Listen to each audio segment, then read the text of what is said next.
Hello everyone and welcome back to JB's Total Gaming, where today we're going to be taking a look at the first expansion in the new reboot of Legend of the Five Rings, Tears of...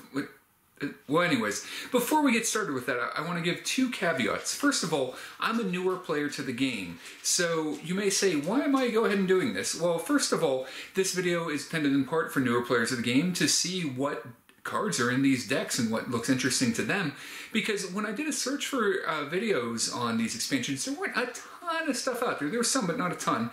And secondly, if you are a more veteran player watching this, then this should be fun for you. Feel free to let me know where I am terribly wrong. All I ask is you show a modicum of courtesy and try to be nice in saying why I was completely wrong as to why this card was good or bad, or if at any point you feel like actually giving me praise for reading a card fairly well for being a new player, that would be nice too, although that's not really expected.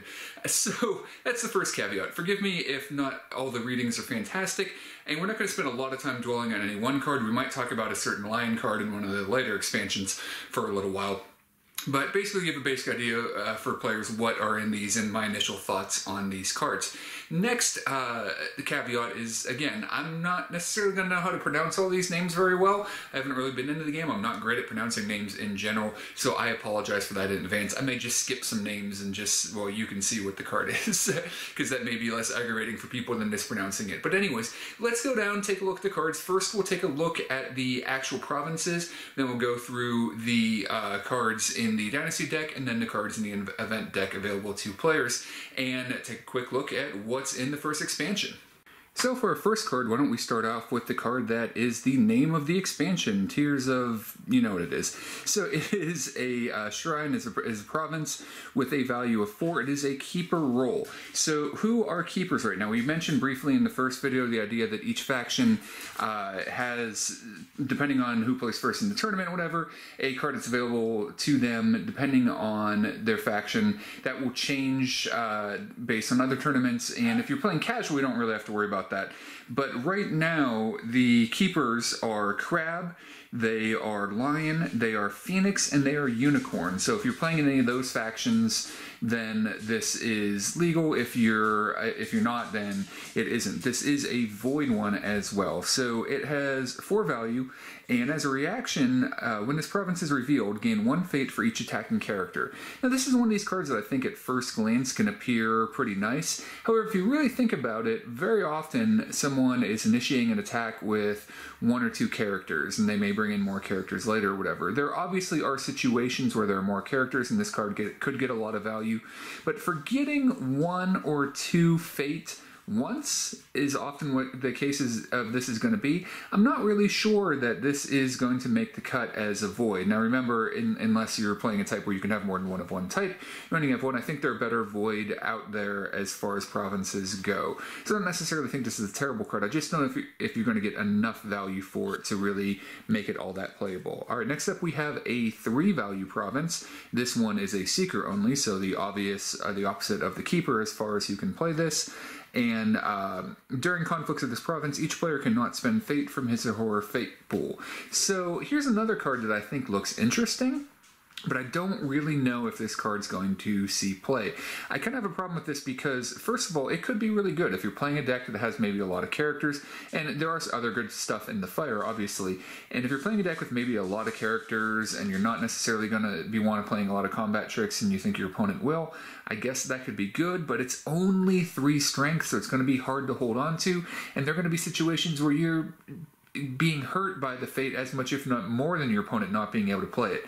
So again, I can see this being something that people try to make work, but I don't really think, because it affects both players equally, and it's hard to kind of really know when this is going to be better for you at that 3 value in order for the strength of it. I really just don't see this taking off as a card that's going to be chosen a lot. Alright, so first we talked about the actual provinces, so let's go through the holdings real quick. So here we have the Karada District.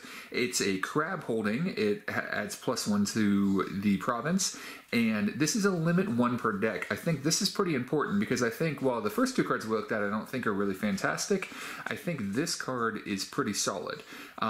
As an action, give an opponent 1 fate, choose an attachment on a character that player controls, take control of that attachment, attach it to an eligible character you control, if able, otherwise discard it.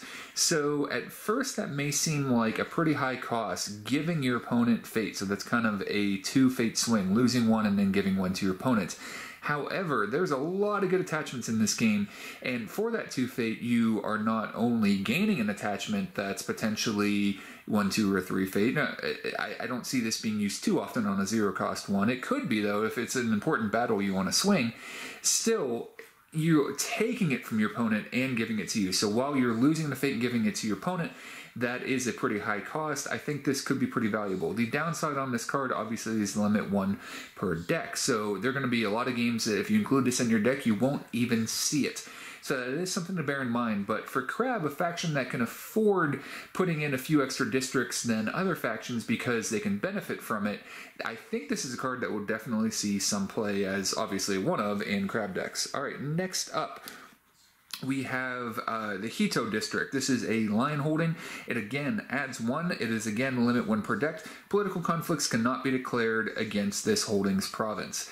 I think at first glance this card is like, wow, that's really good, but I actually don't think this is going to see play a whole lot, or at least not for a long period of time. I think that there are ways around this. Obviously, if you're playing maybe a Scorpion player that's just focusing a lot on political or something like that, this could be really valuable. But I think it depends on who you're playing in the situation a lot, and there are a lot of ways kind of around this. There are ways opponents can get through in an unexpected way, and I don't necessarily think this is going to see a whole lot of play. It might, but I just don't think it's good enough at +1. That effect, I think, sounds a little bit cooler than it is in practicality. All right, now for the Windswept Yurts. First of all, that's just a cool word. So this is a unicorn holding. It is again +1. This does not have the limit 1 per deck though, so that's important to bear in mind.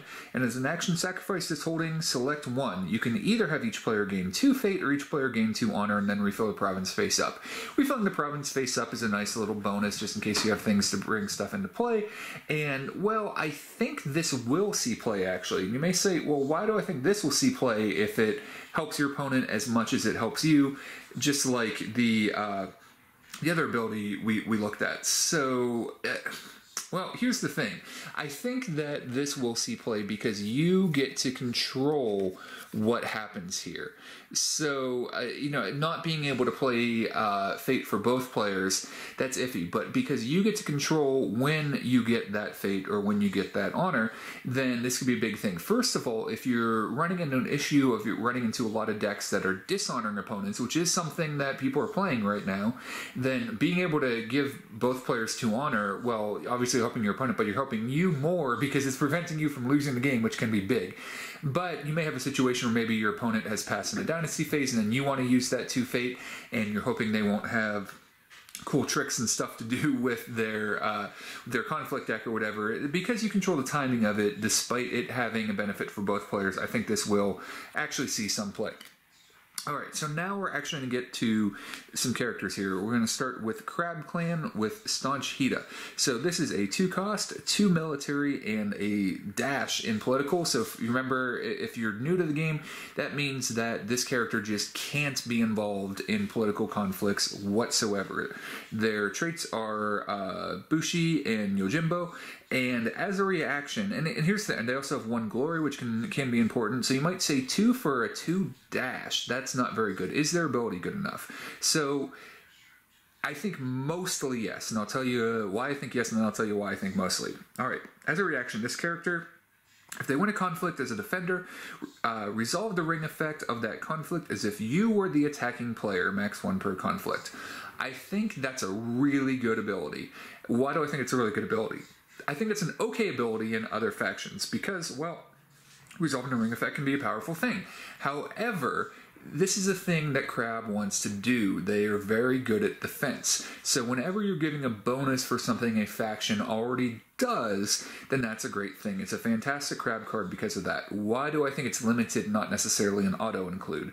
Well, first of all, there is the only on defense, so you can't use this in an attack and get the bonus, which of course you'd get it in the attack anyway, so yeah, of course that's true.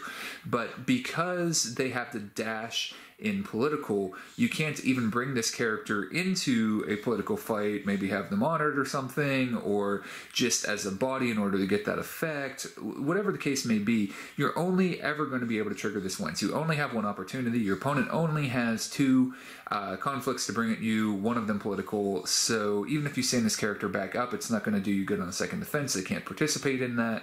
So I think this is a really good ability because it's facilitating what Crab does. I think its somewhat limited scope makes it not necessarily amazing, but I do think it's a strong ability, and I think it's helping Crab do what it does, so I definitely think it will see play. Alright, next up we have the Doji Representative. A 3 cost for 1/3. They have 2 glory, which can be nice. Crane has a lot of ways to honor, so a 3/5 for 3 is fantastic, although if they're dishonored, obviously, they're not all that great.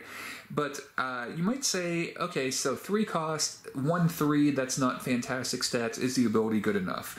As an action, during a conflict, move this character home. So if you are a brand new player to this game, you might say, well, that's not a great ability. Why would I want to intentionally move my character home out of a conflict?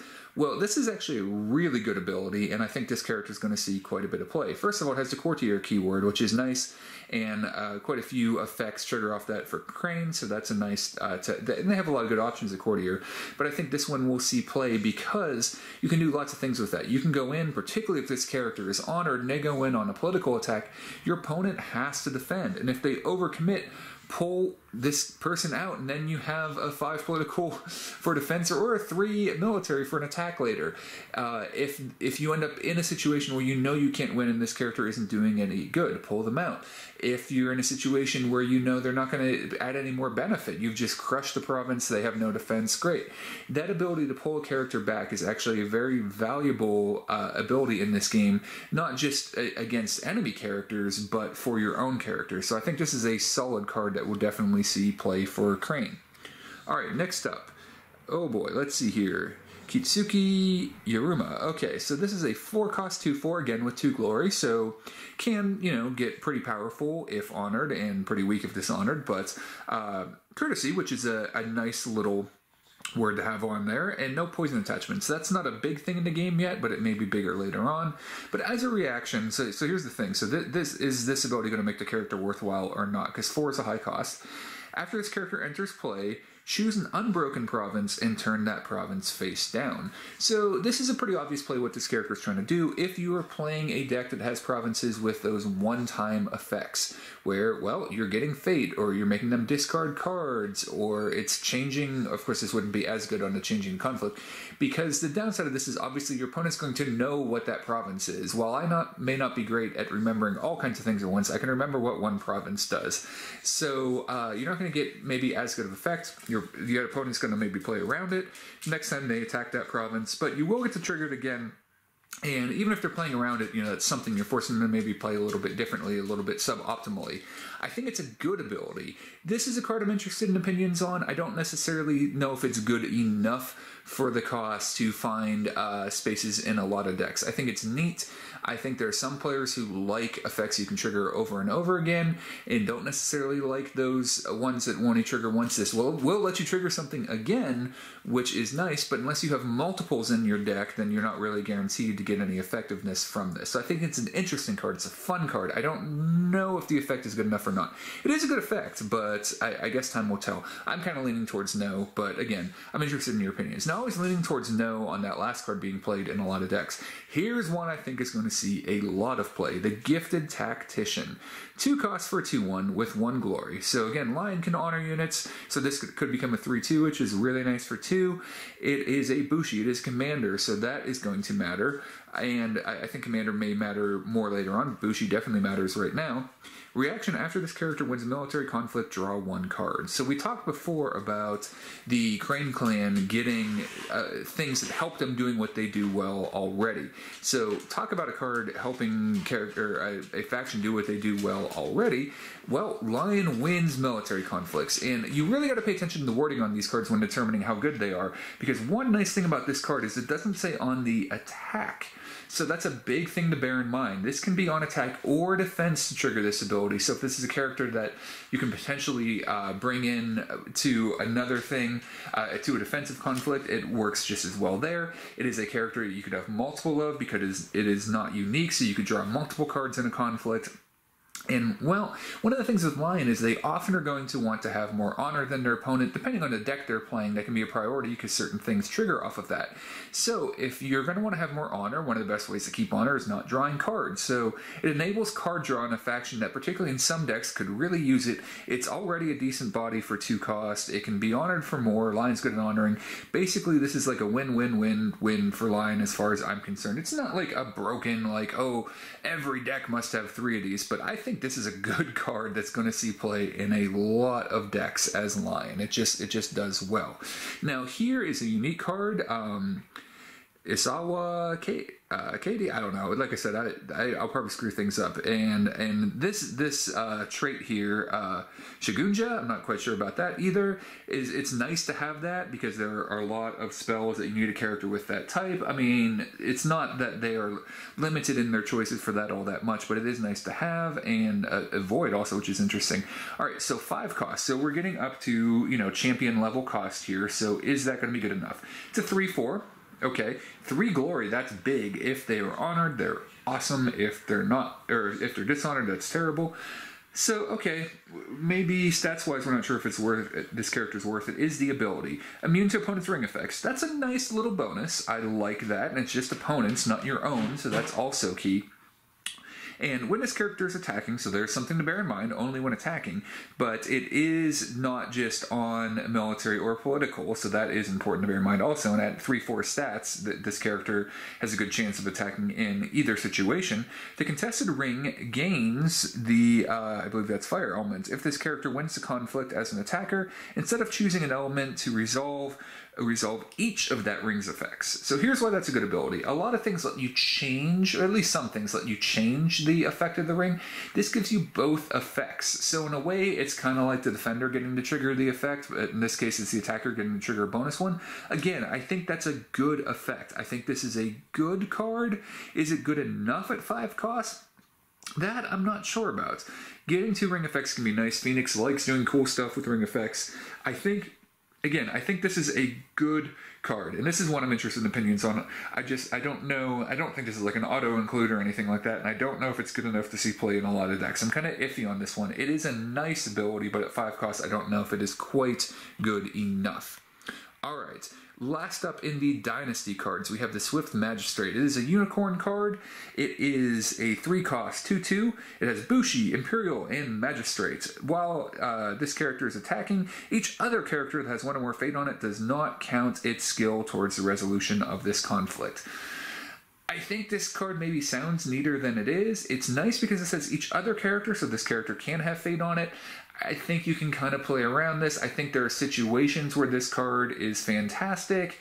It has 1 glory also. I don't think it's necessarily enough. I think it's going to be... there's too many factors at play, and I don't think this character is necessarily powerful enough. It's cool. There will be moments if you play this character, you'll be able to do cool stuff and negate some other characters, and I like that. I just think it's a little too random as to when this is going to be really big. If you're playing a deck that's kind of focusing on, bringing cards into conflict that you didn't necessarily play, playing maybe a lot of smaller people that you're not putting fate on or something like that, I think it could be okay. I just don't know if it's as good as it sounds initially. So there are the Dynasty cards. And now let's go ahead onto the conflict cards. And we're going to start with one of my favorite cards. One of my favorite cards, not necessarily because I think it's one of the best cards, but because I love the card art. I love the idea behind it. Embrace the Void. So this is a spell. It is Void. Play only if you have that type of character we talked about before. It is technically an attachment with +0/+0, and it has an interrupt. When 1 or more fate would be removed from attached character, instead move that fate to your fate pool.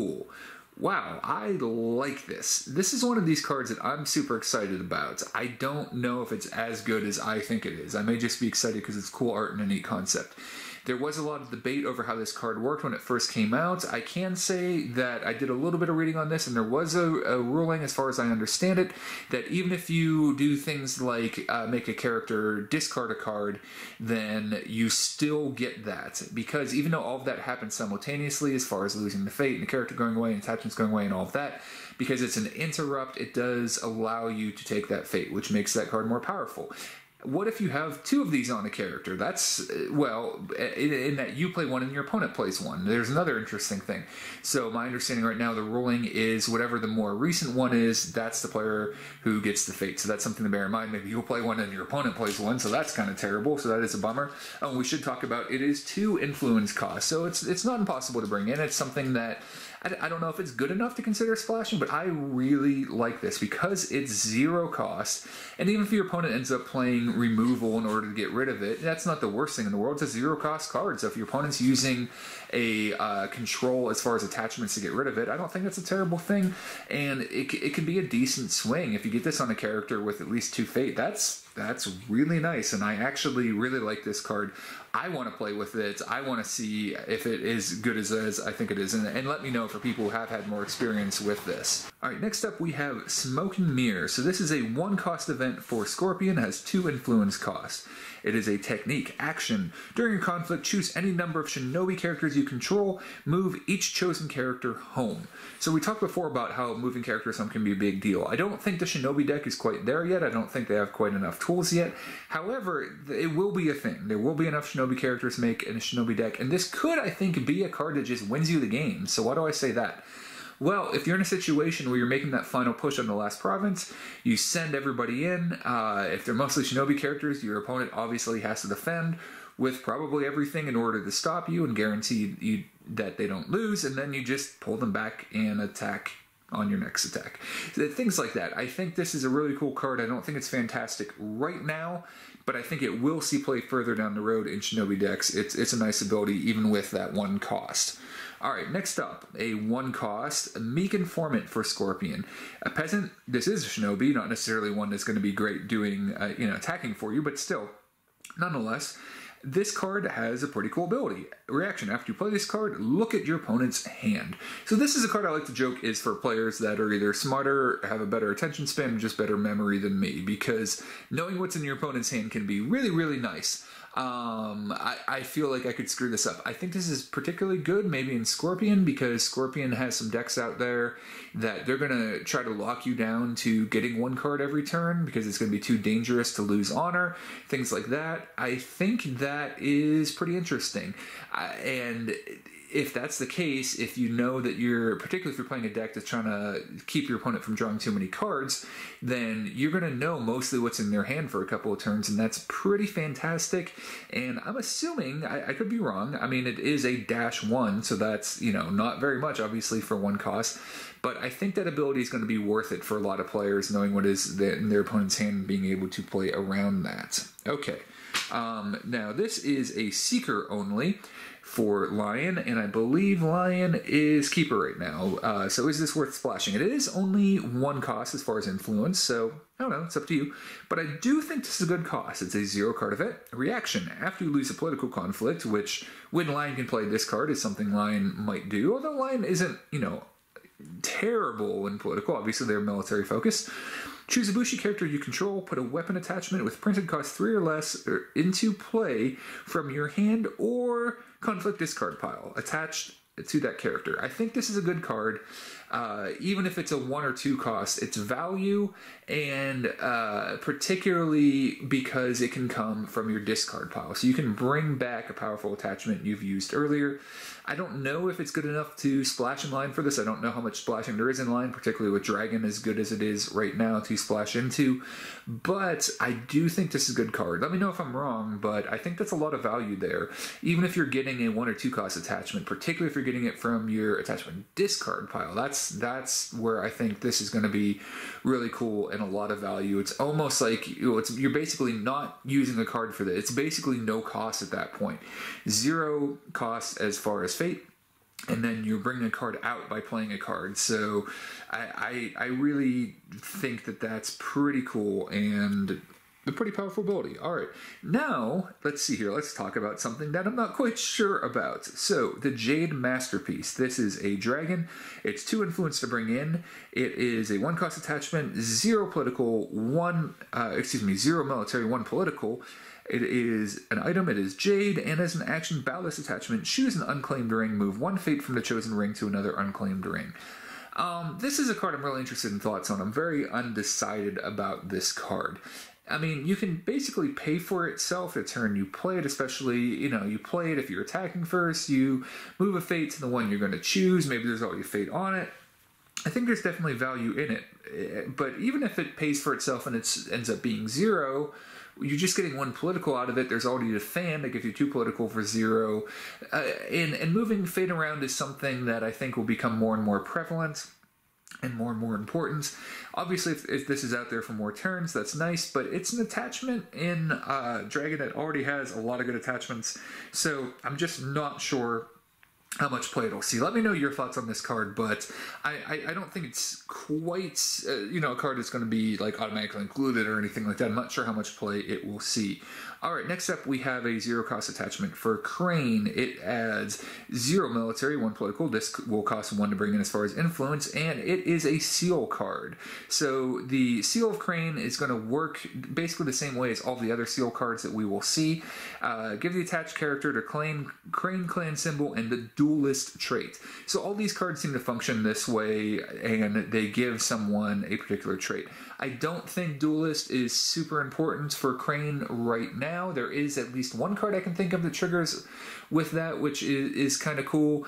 But I don't know. I think this is a card, I think Duelist Crane will become bigger down the road. I think other factions wanting to, if they're using Crane as their allied faction, that Duelist might be really important at some point. Maybe this will be played in that for 1 influence. I'm not quite sure. This is a card that I don't think is really going to see play yet, but as Duelist becomes more important, I think that may be something that may be a good card eventually. Alright, so 1-cost event for Crane, Disdainful Remark. It is a keeper role, and let's see here, Crane is Seeker, so it is 1 influence if it's something you want to bring in. And as an action during a conflict, if you control participating courtier character, which is common enough for Crane, and there are other factions that's common enough for, until the end of the conflict, the attached province gets plus X strength. X is equal to the number of cards your opponent has.